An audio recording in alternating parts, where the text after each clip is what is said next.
Hi guys! So ayan, may nag-order sa akin.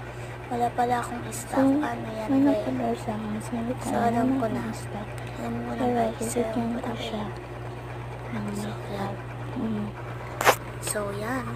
Kumuha na tayo ng pencil case. Yan siya. Kumuha na ako ng pencil case kasi wala naman akong mabibigay sa kanya guys. Kung hindi, ayan lang. Tapos, ayan, kumuha na tayo ng acrylic marker. Para naman ibang siya. So, merong acrylic marker na 80 dyan, isang lang. Pero,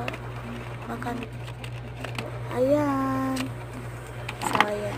Ayan, medyo marami lang ng 80. Pero, okay na. Ayan yung 80. Acrylic marker. So, ayan, kuha naman tayo ng ballpen. Ayan ang paraan para magkakulay ay para kayo pangsulat ka. Ayan, kuha na tayo ng color.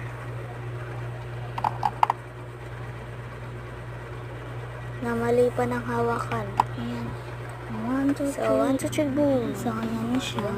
Hindi pala nagkasya yung ballpen. Okay lang yan.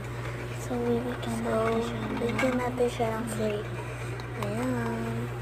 So, meron pa pala tayong ibibigay. Hindi mawawala yan. Ayan. So, sino gusto mo? Kung sino gusto mo order guys, order lang kayo. Huwag kayo mahiya. So, bye-bye na guys. Bye!